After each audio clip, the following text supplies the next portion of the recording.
السلام علیکم، کیسے ہیں آپ سب لوگ؟ امید کرتا ہوں آپ ٹھیک ہوں گے۔ تو ویورز، آج ہم بات کرنے والے ہیں صلیبی جنگوں کی وجوہات کے بارے میں۔ تو چلتے ہیں آج کی ویڈیو کی طرف۔ اگر آپ چینل پر نئے ہیں تو پلیز چینل کو سبسکرائب کر لیں، بیل آئیکن کو دبا دیں اور لائک کر دیں۔ تو پیٹر کے جن دعووں اور شعلہ نو تقاریر نے اہل یورپ کو مشرق پر ٹوٹ پڑنے کے لیے اس طرح ابھارا کہ لگتا تھا کہ ان کے پاس جینے کا اور کوئی مقصد ہی نہیں ہے۔ خود یورپی حکمران بھی اس مہم میں غیر معمولی دلچسپی لینے لگے۔ اس کی ایک بڑی وجہ یہ تھی کہ کچھ مدت پہلے 479 ہجری میں مراکش کے حکمران یوسف بن تاشفین نے اسپین میں نصرانیوں کو عبرتناک شکست دی تھی، جس کا بدلہ لینے کے لیے عیسائی موقع کے متلاشی چلے آ رہے تھے۔ پھر اس دوران 484 ہجری میں بحیرہ روم میں واقع اسلامی ملک سسلی پر قبضہ کرنے میں کامیاب بھی ہو گئے، جس کی وجہ سے انہیں مسلمانوں کو ایشیا کے میدانوں میں بھی شکست دینے کی امید ہو چلی تھی۔ ادھر یورپ میں یہ سوچ پروان چڑھ رہی تھی، ادھر قسطنطنیہ کے شہنشاہ الیکسس نے بھی روم سے سابقہ اختلافات فراموش کر کے مسلمانوں کے خلاف اتحاد کی داغ بیل ڈالنے کی کوشش کی۔ اصل میں قسطنطنیہ کو سلجوقی ترکوں سے خطرہ لاحق تھا۔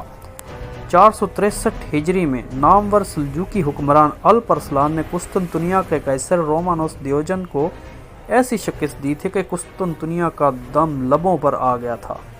اس کے بعد سے قسطنطنیہ کے ہر تاجدار کو مسلمانوں کے حملے کا دھڑکا لگا رہتا تھا، خصوصاً سلجوقیوں کے مرد جرری ملک شاہ کی ہیبت سے قسطنطنیہ برسوں کامتا رہا تھا۔ مگر جس دن پیٹر ہرمٹ القدس کا سفر کر کے لوٹا، ملک شاہ کی اچانک وفات ہو گئی۔ یہ شوال 485 ہجری کا واقعہ ہے۔ ملک شاہ کے رخصت ہوتے ہی شام کی سلجوقی حکومت کئی ٹکڑوں میں بٹ گئی۔ قیصر الیکسس نے اسے بہترین موقع تصور کرتے ہوئے یورپ اور یورپی حکمرانوں کو خطوط لکھ کر انہیں جلد از جلد شام پر قبضہ کرنے کی ترغیب دی۔ اس نے خطرہ ظاہر کیا کہ اگر یورپ ایشیا کے نصرانیوں کی مدد کو نہ آیا تو ترک قسطنطنیہ پر بھی قبضہ کر لیں گے۔ اس کے ساتھ اس نے اپنے ملک کی دوشیزاؤں کے حسن و جمال کی تصویر کشی کرتے ہوئے یورپی جنگجوؤں کو امید دلائی کہ وہ مسلمانوں کے خلاف جنگ کر کے ان حسیناؤں کے نہ صرف دل جیت سکتے ہیں بلکہ انعام میں ان کے جسم بھی پا سکتے ہیں۔ فرانسیسی مورخ چارڈ اعتراف کرتا ہے کہ قیصر کی ان گھٹیا ترغیبات نے مغرب کے جنگجوؤں کے جذبات کو متحرک کرنے میں کوئی کسر نہیں چھوڑی۔ یورپی نوابوں اور پادریوں کی اس مہم میں دلچسپی کی ایک وجہ یہ بھی تھی کہ جاگیردارانہ نظام کی زیادتیوں اور کلیسا کی بے جا سختیوں کی وجہ سے لوگوں میں حکومتوں اور مذہب سے بیزاری پیدا ہو چکی تھی۔ یورپ کے سیاسی اور مذہبی رہنماؤں نے محسوس کیا کہ اگر وہ اس موقع سے فائدہ اٹھاتے ہوئے لوگوں کی توجہات کا رخ بیرونی معاملات کی طرف پھیر دیں تو اندرونی مسائل فراموش ہو جائیں گے اور ان کی بدعنوانیوں کے خلاف کسی مؤثر احتجاج کے امکانات ختم ہو جائیں گے۔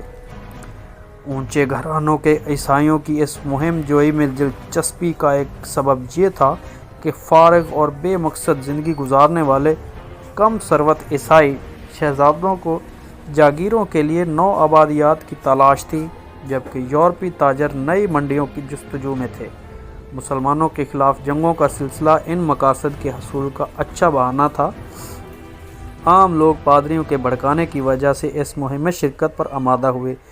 دراصل عیسائیت کے پیدائشی گناہ کے عقیدے نے یہ ہر شخص میں احساس جرم پیدا کر رکھا تھا اور حقیقتاً یہ عیسائی معاشرے میں اخلاقی جرائم کا کوئی حد و شمار نہ تھا۔ پادریوں نے لوگوں کو ورغلانے کے لیے اعلان کر دیا کہ اس جنگ میں شرکت سے آدمی گناہوں سے بالکل پاک ہو جاتا ہے۔ اس طرح صلیبی قائدین اپنے اصل سیاسی و مادی مقاصد کو اوجھل رکھ کر جنگوں کو مذہبی لبادہ اوڑھاتے ہوئے عوام کو مشتعل کر رہے تھے۔ تو یہ تھیں صلیبی جنگوں کی وجوہات۔ پادریوں نے بھڑکانا سٹارٹ کر دیا لوگوں کو، کبھی ان کو کہا کہ آپ کا دین مشکل میں ہے، تو کبھی شہزادوں نے، بڑے بڑے بادشاہوں نے یہ کہا کہ ہم آپ کو اپنی عورتیں دیں گے انعامات میں۔ تو جنگجو اس طرح سے جوک ان کی فوجوں میں شامل ہوتے گئے اور وہ جنگوں کا سٹارٹ ہوتا گیا۔ یہ تھی آج کی ویڈیو، ملتے ہیں اگلی ویڈیو میں، اللہ حافظ۔